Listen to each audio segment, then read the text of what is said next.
이 시간 그리스도로서 세상에 보여주어야 할 것들, 그리스도로서 세상에 보여주어야 할 것들이라는 제목으로 하나님 말씀 증거하겠습니다. 교회는 세상을 향한 하나님의 것을 보여줘야 되는 하나님의 유일한 소망입니다. 우리가 세상에서 하나님의 것을 보여주고 본이 되고 세상 사람들에게 뭔가 좀 드러내 보이기 위한 삶을 산다라고 하면 주로 생각하는 것이 다른 사람들보다 좀 의롭게 착하게 다른 사람을 위하여 봉사하는 삶, 이 정도를 생각하고 있습니다. 그러나 오늘 본문을 가만히 살펴보게 되면 그것 가지고는 안 된다라는 것입니다. 우리가 다른 사람보다 조금 더 착하게 살고 다른 사람보다 조금 의롭게 사는 것 가지고는 그리스도로서 세상에서 우리의 본분을 다한 것이 아니다라는 것입니다. 하나님께서 이 세상에서 소망을 찾으신다면 세상의 교육 제도에서 찾으시겠습니까? 정치 제도에서 찾으시겠습니까? 아니면 경제 구조에 찾으시겠습니까? 그런 것 말고 자선단체의 봉사나 헌신을 통하여 하나님의 소망을 찾으시겠습니까? 그렇지 않습니다. 하나님의 소망은 교회뿐입니다. 교회를 통하여서 하나님의 소망이 보여져야 되는 것입니다.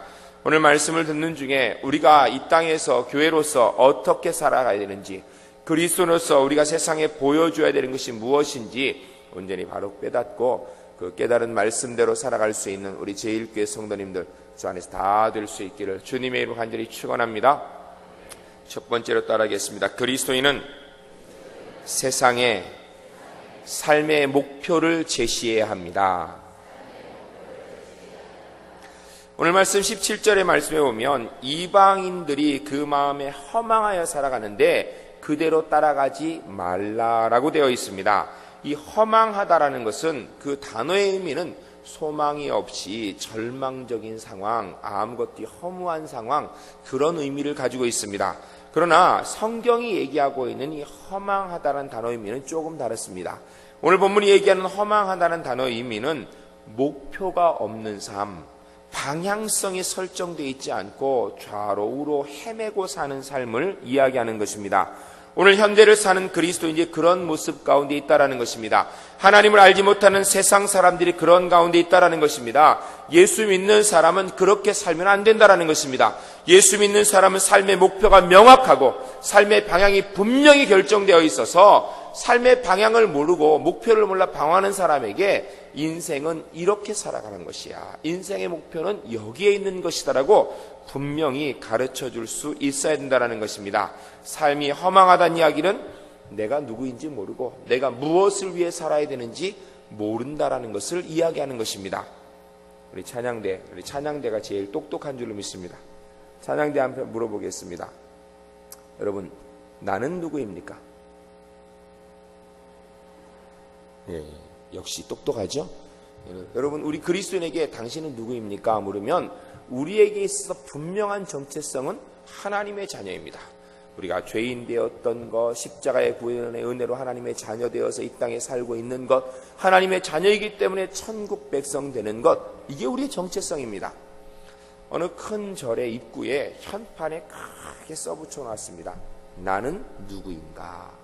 나는 누구인가?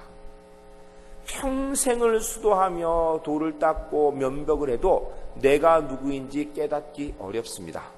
그러나 말씀은 첫 번째부터 분명히 말하고 있습니다. 우리가 누구인지, 우리가 어떤 존재인지, 우리가 무엇을 위해 살아야 되는지 명확하게 이해하고 있습니다.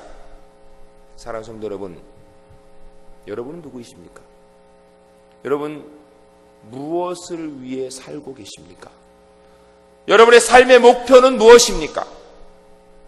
여러분이 지금까지 열심히 뛰고 살았는데 무엇을 위하여 살고 있었습니까? 그리스도인에게 있어서 이것이 불분명하다면 이건 단순하게 삶을 잘못 사는 것이 아니라 예수를 잘못 믿는 것입니다. 현대에는 잘 살기 위한 수단과 방법들이 많이 준비되어 있습니다.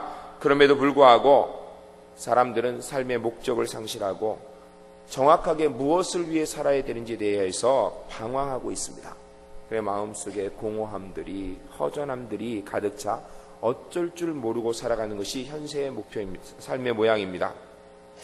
인간의 삶의 목적, 인생의 삶의 목적을 발견하지 못하고 허망한 마음으로 방황하여 결국은 타락하게 된다라고 오늘 본문이 이야기합니다. 여러분, 이 타락하게 된다라는 것이 뭐 그렇게 심각한 문제로 우리가 이 땅에서 처음부터 죄를 짓고 이런 문제를 얘기하는 것이 아닙니다. 우리가 말로는 인생이 물질이 다가 아니다라고 얘기합니다. 그런데 이런 경제적인 문제가 생기면 삶을 포기하는 사람들이 부지기수입니다. 이 자리에 앉아 계신 우리 제1교회 성도님들 가운데 물질의 문제가 생겼을 때 삶의 기반이 흔들리지 않을 수 있는 분이 몇 분이나 되십니까? 말로는 물질이 다가 아니라고 얘기는 하는데 정말로 물질의 문제가 내게 다가왔을 때 내 인생이 흔들리지 않고 든든히 살 수 있는 사람 얼마나 되겠습니까? 그리스도인이라면 경제적인 문제로 인해 삶이 흔들려서는 안 될 것입니다. 왜냐하면 우리의 삶의 목표가 그곳에 있는 것이 아니기 때문입니다. 우리가 쉽게 하는 얘기로 행복은 성적순이 아니라고 얘기합니다. 그런데도 우리의 자녀들이 학교 성적이 떨어지면 그 아이의 인생이 버린 것 같고 심각하게 문제가 있는 것처럼 느끼는 이유는 어디에 있는 것입니까? 물론 성적이 떨어지는 거 좋은 건 아니겠죠. 그렇지만 그것으로 인생이 버린 것이 아닌데 인생을 버릴 것처럼 느끼는 이유가 어디 있습니까? 실제로 학생들이 성적이 많이 떨어지게 되면 그것으로 인해서 자포자기하고 인생을 포기하는데 우리의 자녀들이 그런 모습 가운데 혹시 있지는 않습니까? 예수 믿는 하나님의 자녀가 성적이 좀 떨어졌다 하여서 인생을 포기하지는 않습니까? 우리가 종종 접하는 뉴스가 성적 비관으로 자살했다는 이야기를 듣는데 여러분, 우리의 자녀들은 어떻습니까? 동일한 모습 가운데 있습니까? 아니면 좀 다른 모습 가운데 있습니까? 왜 이런 일들이 일어나는 것입니까? 그것은 바로 우리가 왜 사는지, 어떻게 사는지, 이 삶의 분명한 목표가 없기 때문에, 삶의 분명한 의미가, 삶의 분명한 목적이 없기 때문에 주변의 다른 부수적인 것들의 삶이 완전히 방황되어지고 무너지기까지 하는 것입니다. 사랑하는 성도 여러분, 본문의 말씀에 세상은 그렇게 살아간다고 이야기합니다. 그러나 최소한 하나님의 사람은 달라야 된다는 것입니다. 여러분, 지금까지 무엇을 위해 살아오셨습니까? 눈앞에 보이는 목적을 위해 사셨습니까?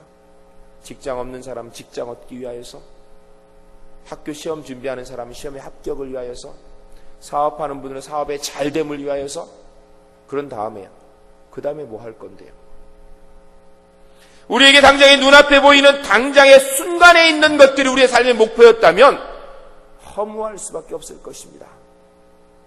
그러나 말씀은 이야기합니다. 우리 그리스도인은 영생의 삶의 목표가 분명합니다. 우리 울산 제1교회 2007년도 표어가 무엇입니까? 뭐예요?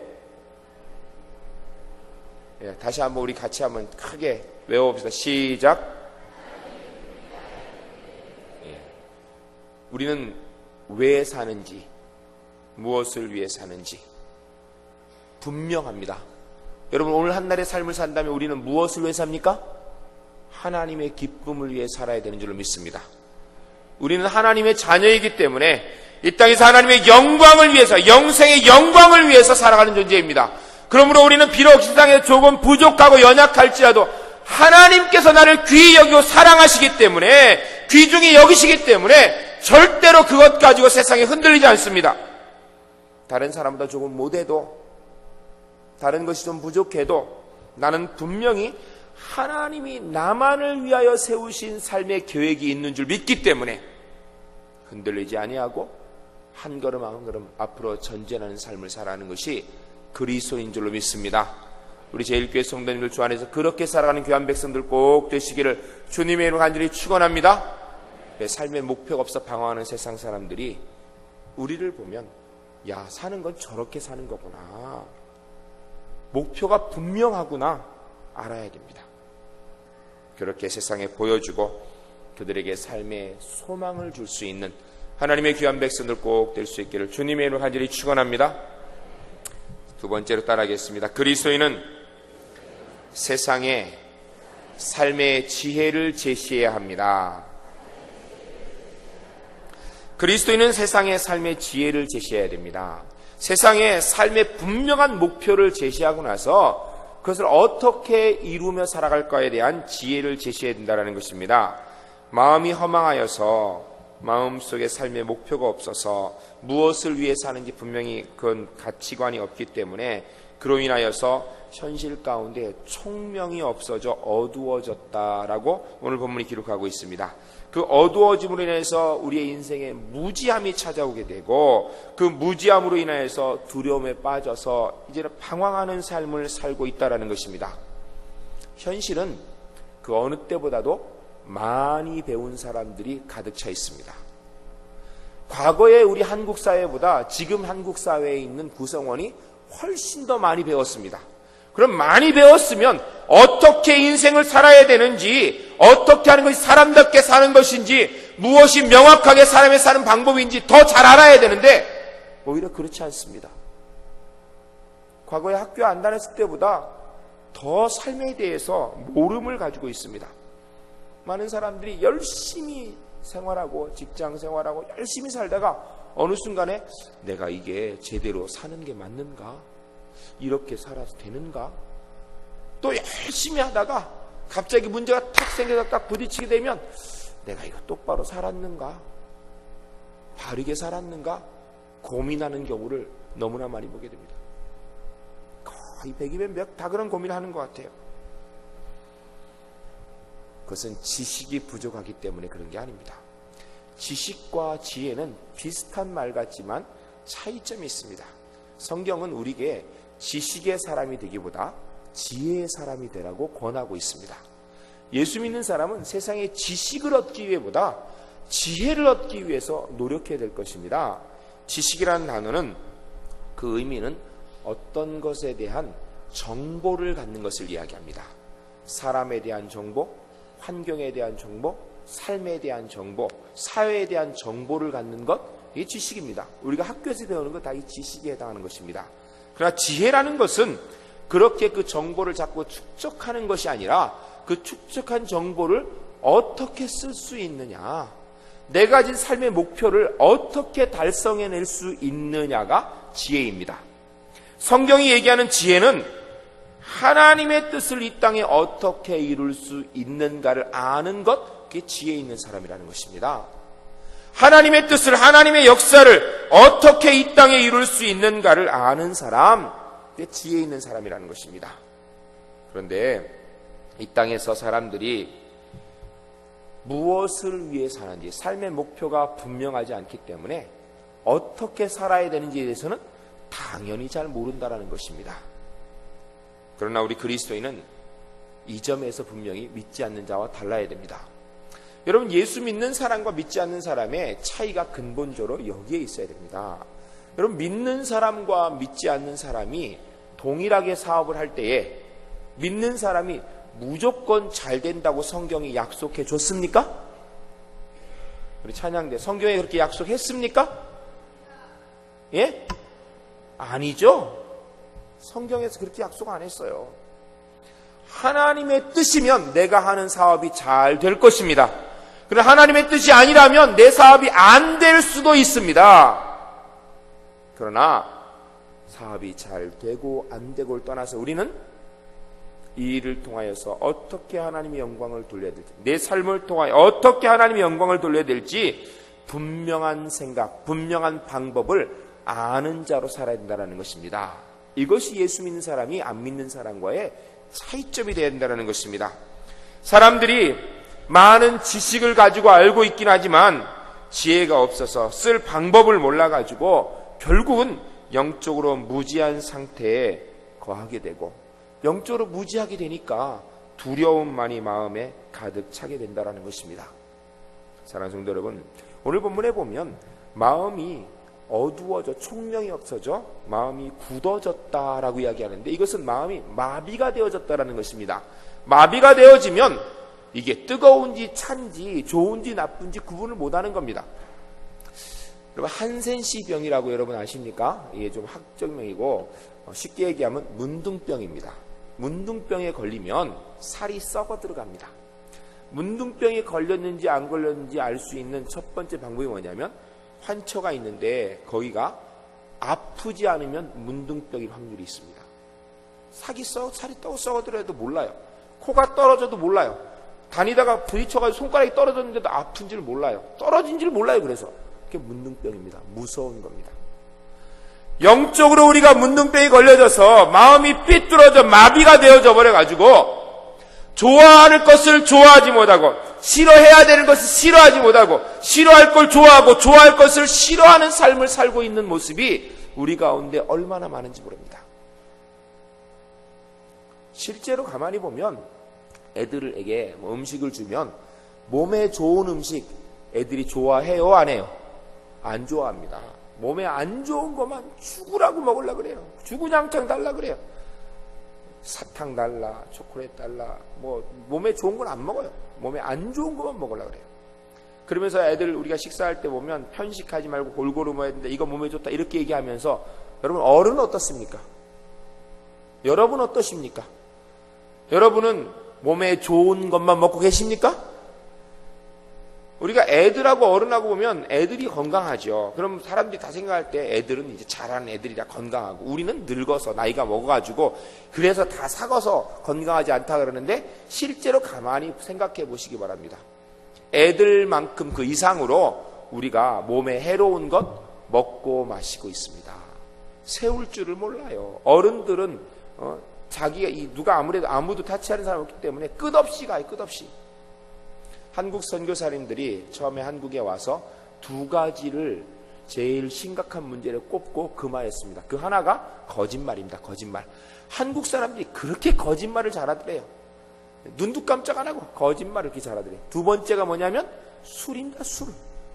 눈도 깜짝하고 거짓말 잘하는 것처럼 술을 얼마나 잘 먹는지 오늘 술 먹고 내일 술 먹고 모레 술 먹고 술 먹어야 되는 이유가 365가지라 매일 먹어야 된답니다. 술 먹는 것도 그냥 먹고 한 잔 먹고 마는 것이 아니라 1차 가고 2차 가고 3차 가고 완전히 그냥 다운이 될 때까지 먹는다 그래요. 우리 성도님들은 술을 그렇게 안 먹기 때문에 모르는 줄로 제가 믿습니다. TV에 보니까 그래요. 그리고 술 센 게 무슨 자랑입니까? 술 센 게? 술 약하면 영 어디 좀 덜 떨어진 사람 같고 술 세면 그 사람이 좀 센 사람처럼 뭔가 문제가 있으신가 하는 겁니다. 가만히 보면 애들 건강을 위해서 먹어야 될 것 잘 챙기지 못한다고 편식한다고 뭐라 그러면서 어른들은 더 해요. 더. 그 원인이 어디 있냐면 오늘 본문에 보면 하나님을 떠나 있기 때문에 그렇다는 것입니다. 하나님을 떠난 사람, 영적으로 무지하게 하나님 모르는 사람, 결국은 내 몸에 해가 되고 내 영의 해가 마음에 해가 되는 것도 모르고 그것을 위하여서 정신없이 살아나간다는 것입니다. 사랑하는 성도 여러분, 그리스도인은 최소한 교회는 세상에 하나님의 사람으로 살아가는 모습을 보여줄 수 있어야 된다는 것입니다. 무엇이 옳고 그른지, 무엇이 정말로 바른 삶인지, 어떻게 해야 이 땅에서 사람답게 사는지, 하나님 백성으로 승리할 수 있는지 보여줄 수 있어야 된다는 것입니다. 근데 문제는 말씀은 그렇게 얘기하는데 말씀은 세상 사람들이 그렇게 산다는데 여러분 어떻습니까? 다른 마음이 보면 우리가 지금 그렇게 살고 있어요. 우리가 간절히 바라건대 우리 제1교회 성도님들은 믿음의 결단을 가지고 주를 위하여서는 분명한 목표를 가지고 살기 때문에 하나님 말씀에 근거하여서 이 땅에 하나님의 사람으로 삶을 살아가는 방법을 오히려 세상에 보여줄 수 있는 주의 놀라운 백성들 꼭 되시기를 주님의 이름으로 간절히 축원합니다.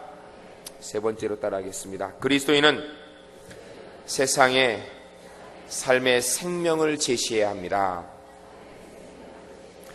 그리스도인이 세상의 삶의 분명한 목표를 보여줘야 되고 그 목표를 어떻게 이루어야 되는가에 대한 이 지혜, 방법을 보여줄 수 있어야 된다는 것입니다. 우리가 세상 사람과 같이 섞여 살 때 세상의 다른 사람들이 우리를 통하여 야, 인생은 저렇게 사는 것이구나, 삶은 저렇게 저런 방법으로 사는 것이구나, 그 보여줄 수 있어야 된다는 것입니다.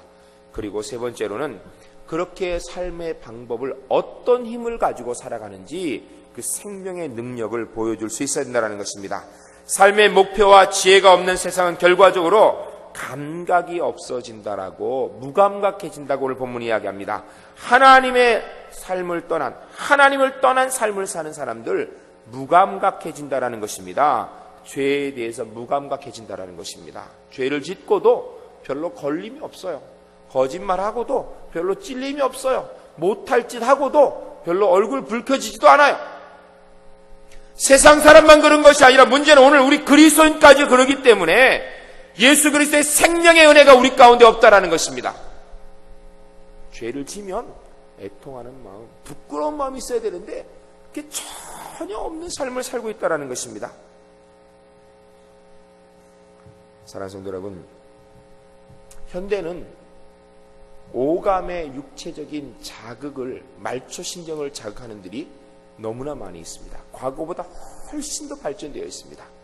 그러나 그에 반하여서 영적으로는 가면 갈수록 무지해진 상태에 거하고 있습니다. 영적으로는 더 무지해졌습니다. 시간이 가면 갈수록 영적으로도 밝아져야 되는데 첨단 사회가 되어지고 사회가 발전되어지고 많이 배운 사람이 늘수록 영적으로 밝아져야 되는데 전혀 그게 안 된다는 것입니다. 왜냐하면 하나님을 알지 못하는 사람은, 예수 그리스도의 생명을 붙들지 않은 사람은 절대로 영적으로 밝을 수 없다는 것입니다. 주님께서 말씀하시기를 피리를 불어도 노래하지 아니하고 슬픈 일이 있어도 애곡하지 않는 것이 이 현대의 삶이라고 이야기합니다. 기뻐해야 될 것을 기뻐하지 못하고 슬퍼해야 될 것을 슬퍼하지 못하는 방탕한 가운데 살고 있다는 것입니다. 우리는 방탕하다 그러면 술 먹고 주정이나 하고 남봉질이나 하고 바람이나 피우고 이게 방탕하다고 생각하는데, 오늘 본문이 이야기하는 이 방탕이라는 의미는 기뻐해야 될 것 기뻐하지 못하고 슬퍼해야 될 것 슬퍼하지 못하고 엉뚱한 것 기뻐하고 엉뚱한 것 슬퍼하고 있는 것, 이런 분명한 삶의 기준이 없이 사는 것, 이게 방탕한 삶이라는 것입니다. 사랑하는 성도 여러분, 현대는 절대 가치 기준이 많이 상실되어졌습니다. 진리가 없어진 시대가 되었습니다. 진리도 누구든지 도전하여서 질문하고 깨어버리는 것이 좋은 일처럼 되어버리는 것이 현실입니다. 왜냐하면 영적으로 무지하기 때문에 알지 못하니까 귀한 것을 귀한 것으로 여기지 못하는 상황이 되어버렸다는 것입니다. 이런 어두운 세상에 최소한 예수 믿는 사람들은 하나님의 능력, 예수 그리스도의 생명, 성령의 은혜의 그 능력을 보여줄 수 있는 사람 돼야 된다라고 오늘 본문이 우리에게 말씀하고 있습니다. 간절히 바라건대 우리 제1교회 성도님들, 어두운 세상에 하나님의 생명의 능력을 보여줄 수 있는 귀한 백성들 꼭 될 수 있기를 주님의 이름으로 간절히 축원합니다. 내게 그런 능력이 없습니까? 기도하시기 바랍니다. 하나님을 향하여서 분명한 삶의 목표를 정하시고 주의 영광을 위해서 삶을 하루하루 살아가시기 바랍니다. 내 힘 가지고 사는 것이 아니라 주의 은혜의 능력 가지고, 십자가에 보이는 공로의 능력 가지고 매일매일 삶을 살아가기 때문에 방황하는 세상에 삶의 능력을 보여줘 어두운 세상의 빛으로 이 땅의 삶을 살아갈 수 있는 우리 제1교회 성도님을 다 될 수 있기를 주님의 이름으로 간절히 축원합니다. 우리 함께 기도하겠습니다. 주신 말씀 기억하면서 하나님, 이 땅에서 그리스도인으로서 삶의 목표를 제시할 수 있게 하옵소서. 세상의 삶의 방법, 목표를 이룰 수 있는 지혜를 제시할 수 있는 사람 되게 하옵소서. 세상의 생명의 능력, 예수 그리스도 십자가의 은혜의 능력을 보여줄 수 있는 하나님의 사람 되게 하여 주시옵소서. 이렇게 기도하겠습니다. 거룩하신 아버지 하나님, 하나님의 귀한 백성들이 이 땅에서 하나님의 사람으로 살게 하시고 감사합니다. 간절히 기도하옵는 것은 하나님 아버지, 우리는 세상에서 아버지 하나님